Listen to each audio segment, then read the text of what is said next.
Blood in Lodz. The trees in Lovewood's forest loomed tall, their skeletal branches clawing at the sky like bony fingers. The legend went that on Valentine's night, those who entered Lovewoods in search of romance never returned.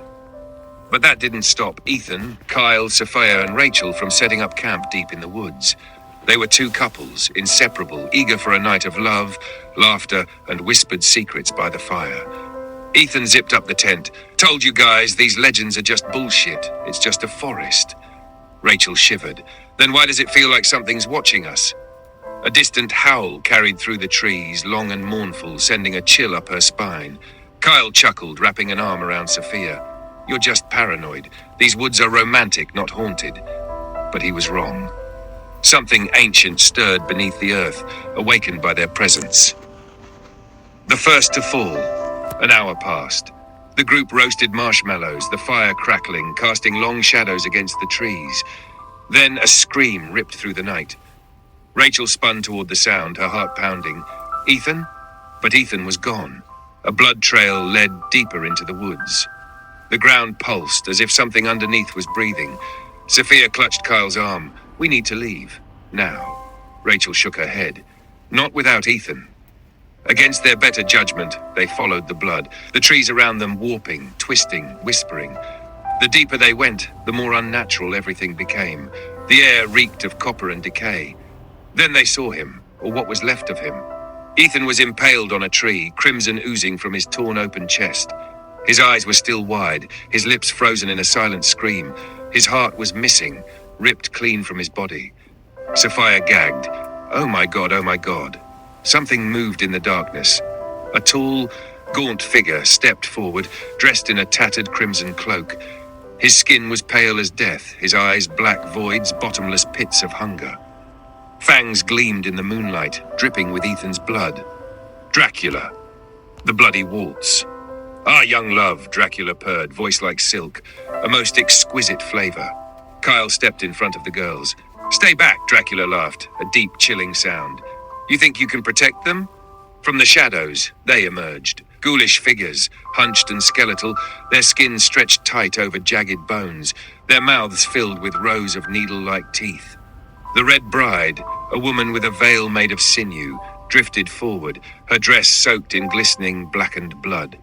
The Heart-Eaters, malformed beasts with hands ending in razor-sharp claws, dragged themselves along the ground, their gaping mouths leaking gore. Sophia screamed as the ghouls swarmed them. Kyle tried to run, but was grabbed from behind. A clawed hand ripped through his chest, tearing out his still-beating heart. Rachel and Sophia ran, but the forest closed in around them, trapping them in a labyrinth of writhing roots. Dracula's voice boomed through the trees. "There is no escape. This forest belongs to me, and on this night, so do your hearts." Sophia tripped. The Red Bride descended upon her, slicing her throat open with a single swipe. Her body collapsed, her blood soaking the earth. Rachel fell to her knees, sobbing, screaming, "Please, please let me go." Dracula smiled. He extended his hand. "Then dance with me, my dear." With a flick of his wrist, Rachel's body rose against her will. The forest twisted into a grotesque ballroom of flesh and bone. Blood rained from the sky. The ghouls surrounded her, swaying to a soundless waltz.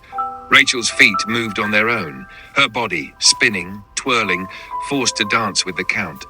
And then, with a swift bite, Dracula sank his fangs into her throat. Her blood spilled like wine. The last thing she saw before the darkness swallowed her was the forest feasting upon the corpses of her friends. Lovewood feasts again. The next morning, their campsite was empty.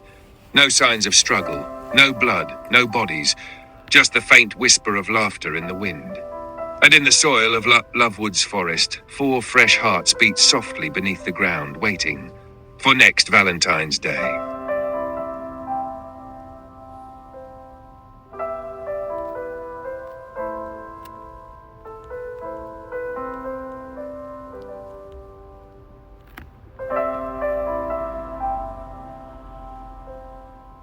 One year later.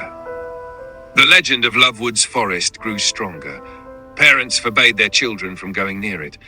The locals whispered about the four lovers who vanished, and some claimed they could still hear their laughter in the wind on cold February nights. But legends always invite fools. Tonight, four new lovers stepped into Lovewoods, unknowing, unwelcome, and already marked for slaughter. The new couples, Jake and Lillian. Young, rebellious, eager for a thrill. Mark and Vanessa, adventurous, dismissive of superstition. They set up camp near the same clearing where Ethan, Rachel, Kyle, and Sophia met their doom. "This place is creepy as hell," Vanessa said, shivering. "Are we seriously staying here?" Jake smirked. "What, you scared?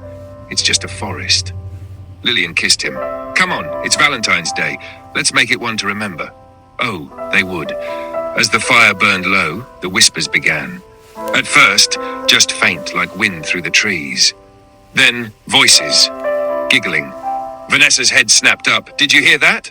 Jake frowned. Probably just the wind. Then the laughter turned to sobs. A woman's voice, choking, weeping. The sound of feet dragging through leaves. Lillian stood, scanning the darkness. Who's there? A single red petal drifted down from the trees. Then another. Then dozens, hundreds. Petals soaked in blood. Mark backed away. Nope, nope, nope, we're leaving. But the forest twisted around them, sealing them in. And then, the lovers return. From the trees, four figures emerged. Ethan, Kyle, Rachel, Sophia. Their faces were pale, bloodless, their eyes black as voids, their lips curled in grotesque smiles. Rachel's throat was still torn open, blood dripping down her dress. Sophia's hands were crimson-stained claws. Kyle's chest was a gaping, heartless cavity. Ethan's body twitched unnaturally, limbs jerking as if controlled by invisible strings. Jake gasped, "What the hell?" Sophia's lips pulled back in a rictus grin. "It's Valentine's Day." Rachel lurched forward, her skeletal fingers grasping for Mark. He stumbled back, screaming, but Ethan was already behind him. A hand shot through Mark's chest, grabbing hold of his beating heart. Mark choked, eyes wide with horror, as Ethan ripped it free. Vanessa shrieked, "Run!" They turned straight into Dracula. The vampire stood tall, regal, his crimson cloak swirling. His fangs gleamed in the moonlight. "Another year," he mused, his voice smooth as silk. "Another dance." Lillian sobbed, "Please, let us go." Dracula extended his hand. The forest chooses its lovers, and it does not let them leave. The ground pulsed. Roots exploded from beneath, wrapping around Jake's legs, dragging him down. His screams were swallowed by the earth as the forest devoured him whole. Vanessa collapsed, sobbing, begging. Dracula smiled. "No need for tears, my dear." With a flick of his wrist, Vanessa's feet moved against her will. The forest shifted into a grotesque ballroom once more, the trees bending into archways of bone and sinew. The music began. A ghastly, hollow tune played from the darkness. The ghosts twirled, danced, laughed, and Vanessa danced with the count. Dracula spun her, twirling her around the blood-soaked ground. Faster, faster. Her bones cracked, her skin split. Her body was unraveling piece by piece. She tried to scream, but her mouth was gone. With a final elegant dip, Dracula sank his fangs into her throat. Her body crumbled into petals, and the forest swallowed her whole. Lovewood feasts again. The next morning, the campsite was empty. No signs of struggle, no blood, no bodies, just the faint whisper of laughter in the wind. And beneath the soil, 6 fresh hearts beat softly, waiting for next Valentine's Day. A new hunt begins. Lovewood's forest was patient. It had all the time in the world. It knew lovers would always come. 1 year had passed. The disappearances of Jake, Lillian, Mark, and Vanessa made the headlines. Search teams found nothing. No bodies, no tracks, no clues. Just a cold wind that whispered their names. But the legend only grew. Teenagers dared each other to visit the forest. Some ran out screaming. Some never returned. And now, it was Valentine's Day once more. The new victims. Tonight, the forest welcomed 4 more guests. Darren and Mia. College sweethearts. Skeptical. Curious. Alex and Brianna. Thrill-seekers. Eager to prove the legend wrong. They carried lanterns, their boots crunching against the frozen ground. The air reeked of roses and rot. "This place is a joke," Darren scoffed. "You guys seriously believe in this crap?" Mia frowned. "Then why does it feel like we're being watched?" Alex laughed. Probably just raccoons. But the forest shifted. The trees breathed. The ground throbbed. And then they saw them. The lovers of Lovewoods. Ethan, Rachel, Kyle, Sophia, Jake, Lynn, Mark, Vanessa, all waiting. Their bodies twisted, corrupted, blood-streaked eyes, jagged mouths, bones protruding through rotted flesh. Their smiles were too wide, too full of teeth. Sophia stepped forward, her voice a ghostly whisper. It's Valentine's Day. The forest exploded into motion. Branches lashed out like whips, wrapping around Brianna's arms, hoisting her into the air. She screamed. Rachel appeared behind her, claws dragging down her back, flaying skin from muscle. Mia tried to run, but hands burst from the earth, clawing at her ankles. Darren grabbed her, trying to pull her free. But then a figure loomed behind him. Dracula. He placed a gentle, cold hand on Darren's shoulder. Leaving so soon? Darren turned, just as the Count's fangs sank into his throat. Blood sprayed across. A new hunt begins. Lovewood's forest was patient. It had all the time in the world. It knew lovers would always come. Dracula smiled. Another Valentine's night complete. The next morning, their campsite was empty. No bodies, no blood, just the faint sound of laughter in the trees. And beneath the soil, 10 fresh hearts beat softly for next year.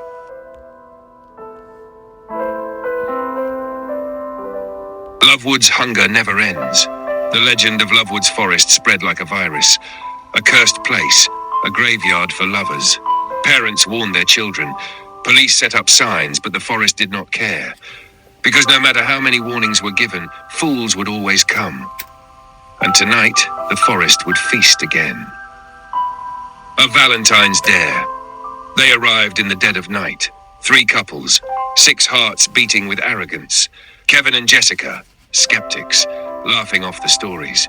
Ryan and Emily, thrill seekers, armed with flashlights and a camera. Mason and Olivia, hesitant but unwilling to be called cowards. Their boots crunched on the frozen ground as they passed the abandoned campsite. See? Kevin smirked. Nothing here but trees and bad stories. But the forest had been waiting, and tonight it would play a new game. The lovers rise again. As they wandered deeper, the air thickened, a sickly sweet stench of roses and rot.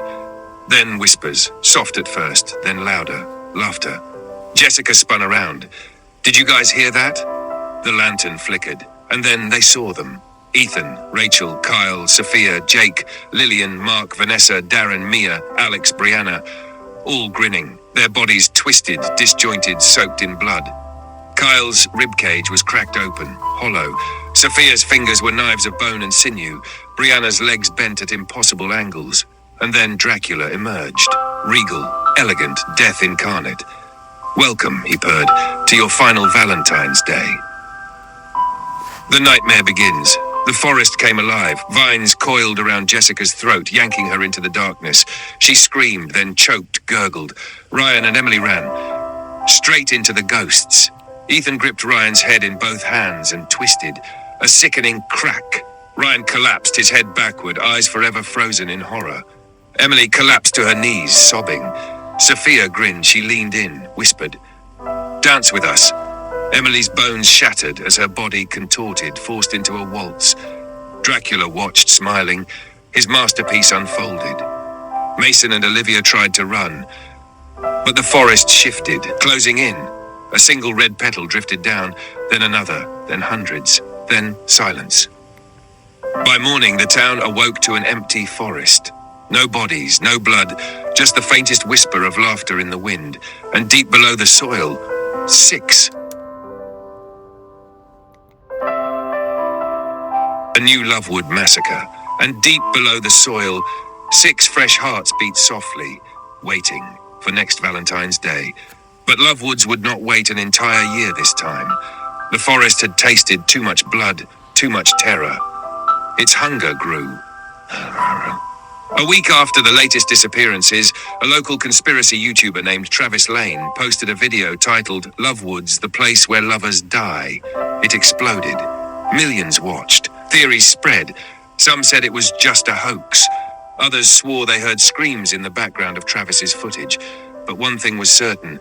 Curiosity had been sparked, and curiosity always leads to new victims. The next visitors. 3 weeks later, a group of ghost hunters entered Lovewoods, live streaming the entire thing. They laughed, they mocked, they thought they were safe. But Lovewoods was awake, and it was waiting. One by one, they vanished. Their cameras captured only glimpses, a shadow moving against the trees, a woman's voice whispering in the dark, a brief flash of fangs, a final scream cut off mid-breath. Then silence. The live stream ended abruptly. Millions watched in horrified confusion. Police searched the forest for days. They found nothing.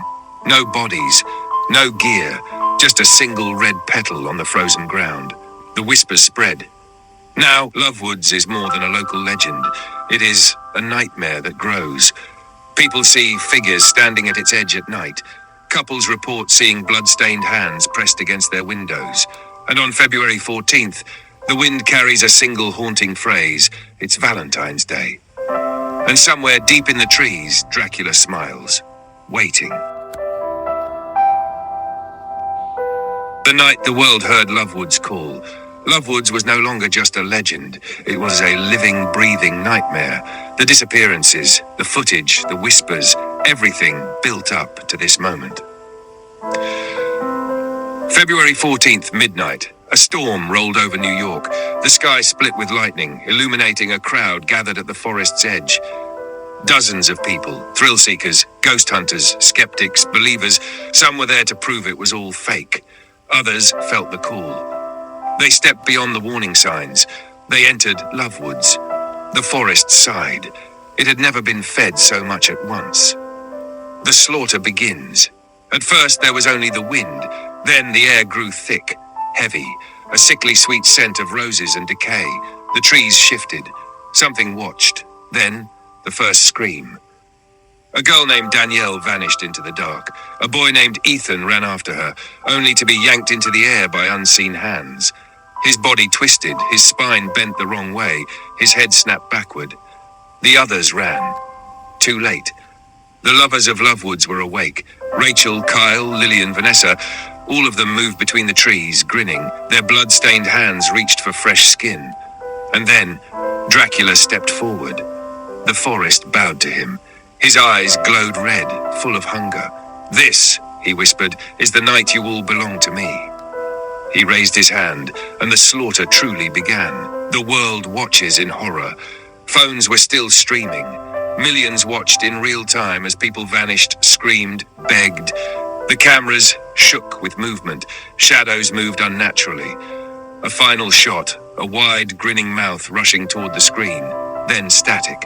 30 people went in. None came out. And when police arrived, there was nothing. No bodies, no blood, just a single red petal. Lovewood never dies. The world knew now. They tried burning the forest. The fire died within minutes. They tried blocking the paths. The barricades rotted overnight. They tried forgetting. But every Valentine's Day, the wind whispers, it's Valentine's Day. And somewhere in the world, a couple vanishes. Dracula waits. Lovewoods hungers. And love will always be fed to the forest. The final warning. No one enters Lovewoods anymore. Not physically, but the curse has changed. It no longer waits for fools to step into the trees. Now Lovewoods comes to you. The lover's curse. It starts with a dream. The first time you wake up in a moonlit forest, you smell roses and rot, you see shadows moving between the trees, you hear laughter. Then you wake up a dream. But the next night, the dream returns. And this time, you wake up with dirt under your fingernails. By the third night, you start hearing whispers when you're awake. By the fourth night, you smell the roses even when you're miles away from the forest. By the fifth night, you wake up and you're not in your bed. You're in Lovewoods. And this time, you don't wake up again. The last documented victim. A man named Peter Wallace, a journalist investigating Lovewoods, left behind one final recording before he vanished. His last words, "It's not just in the forest anymore, it's everywhere. It's in our dreams, in our minds, in our homes. It finds you, it follows you. And when it finally gets you, The recording cuts off.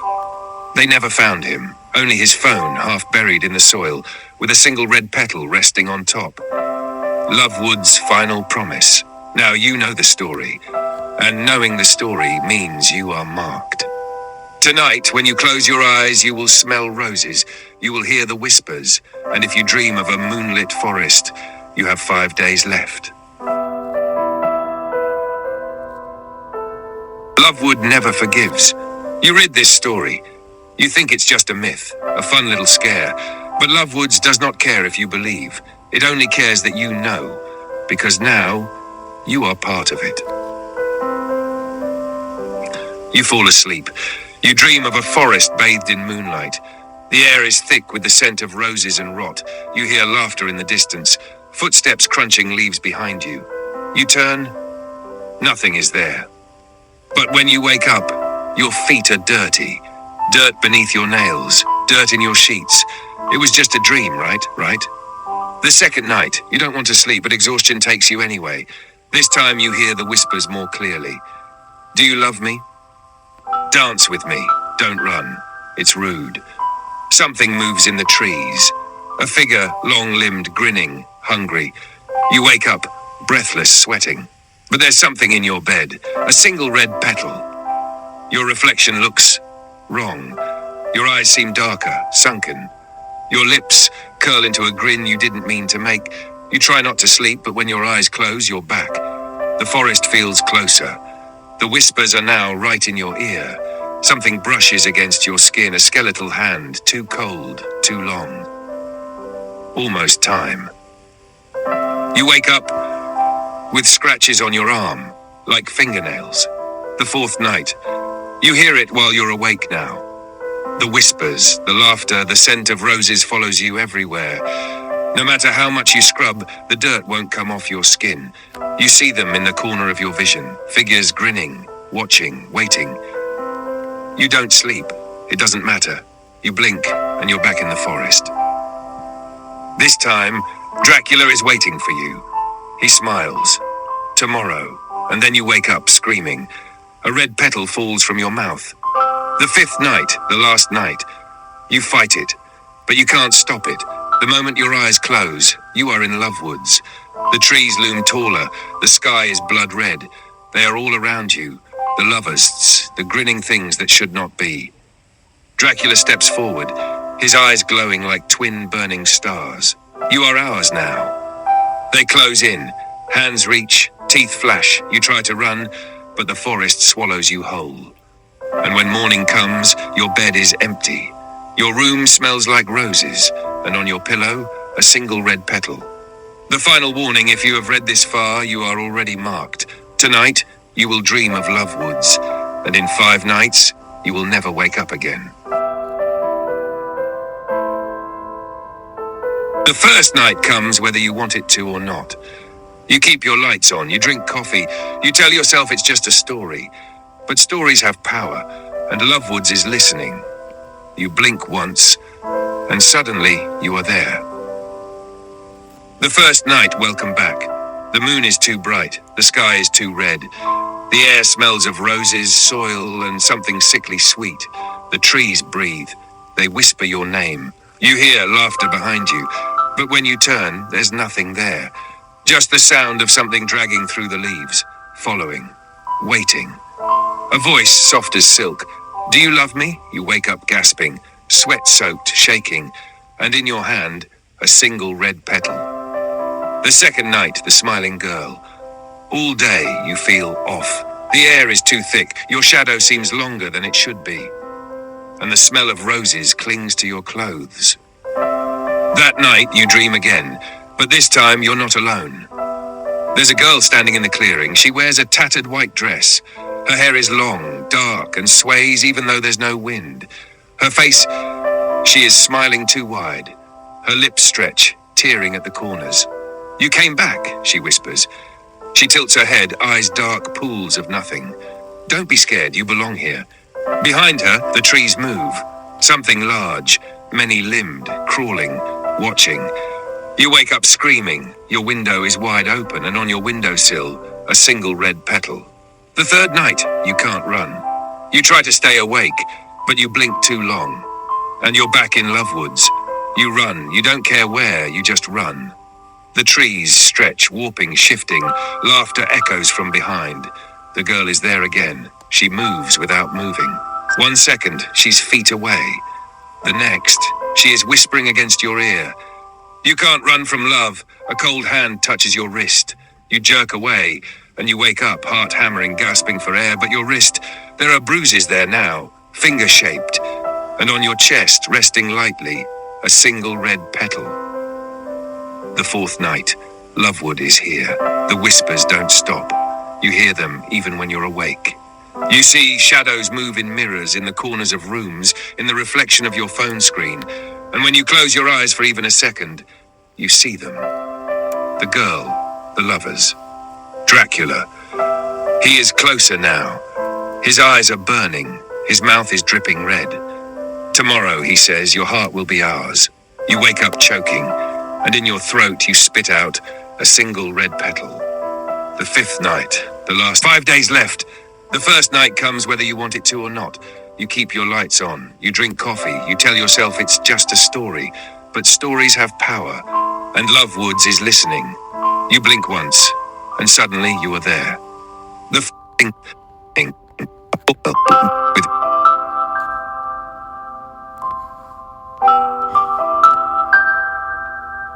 5 days left. Night, welcome. There's nothing there. Night, the smiling girl.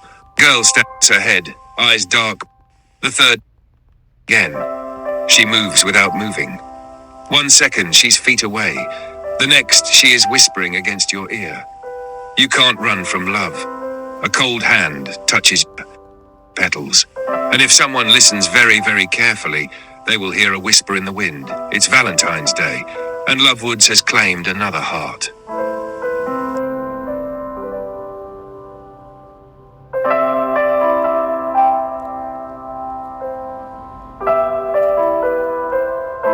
Hearts for the taking. The town of Rosewood Falls had a tradition, the Lovers' Walk. Every Valentine's Day, couples followed the cobblestone path winding through the woods, tying red ribbons to the trees as a sign of eternal love. But the town never spoke of what happened in 1953, or why every year since, someone goes missing. February 14th, the 11:50 a.m. They called it a test of love, but it was really a death sentence. Lily and Marcus walked hand in hand, their fingers cold despite the heavy snow. All around them, red ribbons swayed in the trees. Almost there, Lily whispered, pointing toward the heart-shaped clearing ahead. Then, a sound, something moving in the trees, a soft, wet whisper, a heart for a heart. Marcus froze. Did you hear that? Lily turned, her eyes wide with terror, because the ribbons weren't ribbons anymore. They were veins, dripping red. And the trees, they were pulsing, breathing, watching. A heart for a heart. Lily screamed. Marcus was already gone, dragged into the darkness by something with too many hands. February 15th, 6 a.m. The town woke to a terrible sight. The Lovers' Walk was painted red, and hanging from the highest tree, dripping, still beating, Marcus's heart, tied with a red ribbon. The lovers. Curse! Every Valentine's Day, the forest demands a sacrifice, a heart for a heart, a lover for the lost, and next year it could be yours. Heart still beating. The town of Rosewood Falls buried Marcus on February 17th. The funeral was quiet. His mother wept. His father stood stone-faced.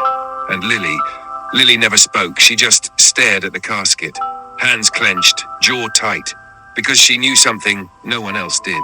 Marcus wasn't dead, not really. February 20th, Lily sat awake in bed, staring at the window. She hadn't slept since the Lovers' Walk, since she saw Marcus disappear, since she saw his heart hanging from the tree. But she wasn't crying, she was listening, because every night since, she could hear it. A slow, wet, awful sound. Thump, thump, thump, like a heartbeat, like Marcus's heart, still beating, still calling for her. And tonight, February 21st, 3 a.m., Lily couldn't take it anymore. She grabbed her coat, stepped outside, and followed the sound. Through the empty streets, past the church, into the woods. The red ribbons were still there, swaying in the wind. The trees still pulsed like they were alive. And then she saw it, hanging from the highest tree, still dripping, still beating. Marcus's heart, her breath hitched, her stomach twisted, but she reached for it. And the moment her fingers brushed the slick, wet surface, a hand grabbed her wrist. Marcus's voice, soft and wrong and close to her ear. "You came back for me." She turned and screamed. February 22nd, sunrise. The town woke to another horror, another heart hanging from the highest tree, still beating, still dripping. But this time, the red ribbon had a name carved into it. Lily, and somewhere deep in the woods, the trees laughed.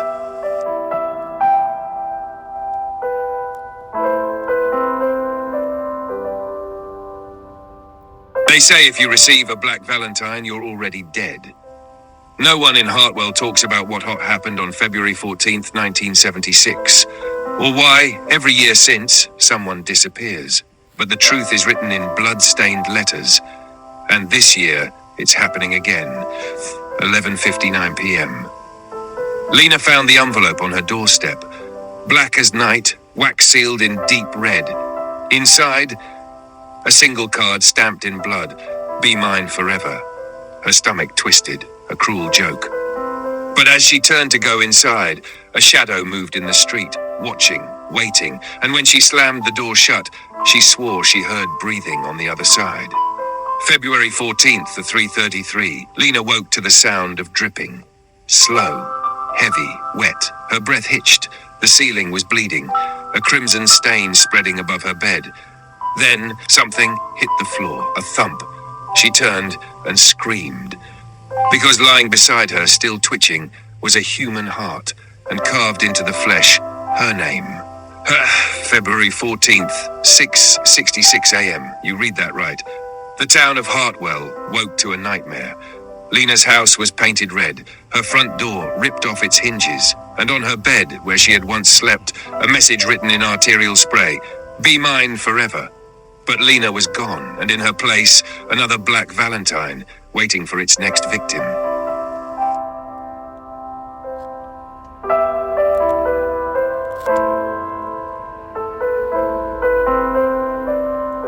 Return of the Valentine's Day monsters. The town of Crimson Hollow tried to forget. They buried the past, they burned the records, they erased the names, but the monsters never forgot. And this Valentine's Day, they're coming back. February 13th, the warning. The sky bled crimson as the sun set. The air smelled too sweet, like rotting roses and spoiled candy. No one saw who did it. No one heard a thing. But that night, every door in town had the same message, written in something dark and wet. We're still here. February 14th, 12:01 a.m. The ground trembled. The wind screamed. And from the depths of Lover's Gorge, where they were cast down a century ago, they rose. The Valentine's Day monsters. The Heart Eater, a monstrous bloated beast with a grin carved from ear to ear. He doesn't steal love, he rips it from your chest and devours it whole. Lady Crimson, a spectral bride in a dress stitched from human flesh, searching for a groom, whether he wants her or not. The Candy Fiend, a twisted, childlike creature with rotting gums and sharpened teeth, stuffing his victims full of sugar until they burst. The Shadow of Saint Valentine, a hooded figure, his face forever hidden, carrying a box of chocolates, each one filled with the last screams of his victims. And as the church bells tolled midnight, the monsters moved through the streets, hungry, waiting. February 14th, 3 a.m. Screams echoed through Crimson Hollow. Doors shattered, windows dripped red, couples vanished from their beds, their sheets left in bloody, tangled ruins. And in the center of town, the old fountain flowed again, not with water, but with blood. At its base, carved into the stone, a single message: love never dies, and neither do they. The final nightmare of Lovewood Forest. No one who enters Lovewood Forest on Valentine's night ever comes back the same. Some don't come back at all.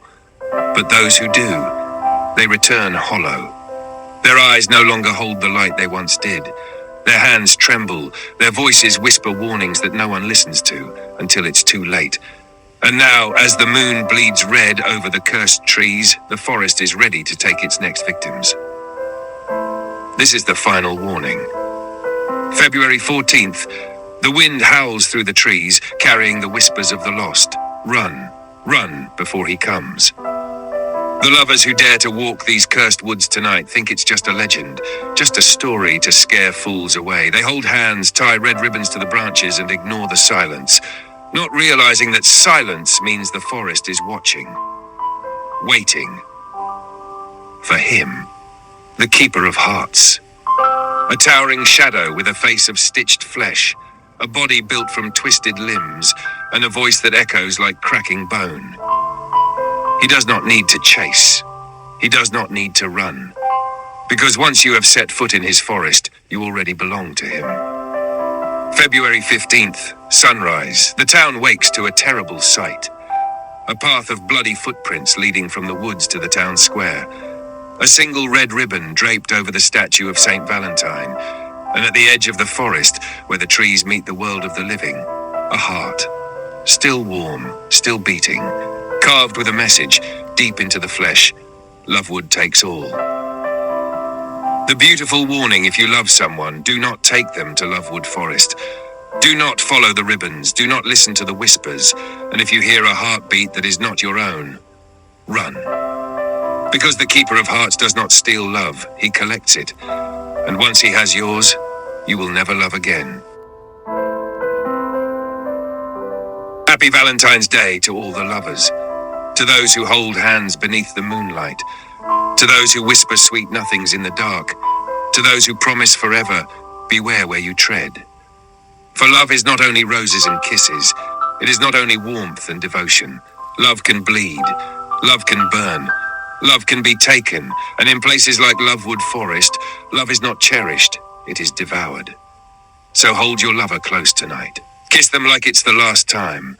Because somewhere in the shadows, somewhere just beyond the trees, something is watching, something is waiting. And if you are not careful, love will be the last thing you ever feel. Happy Valentine's Day.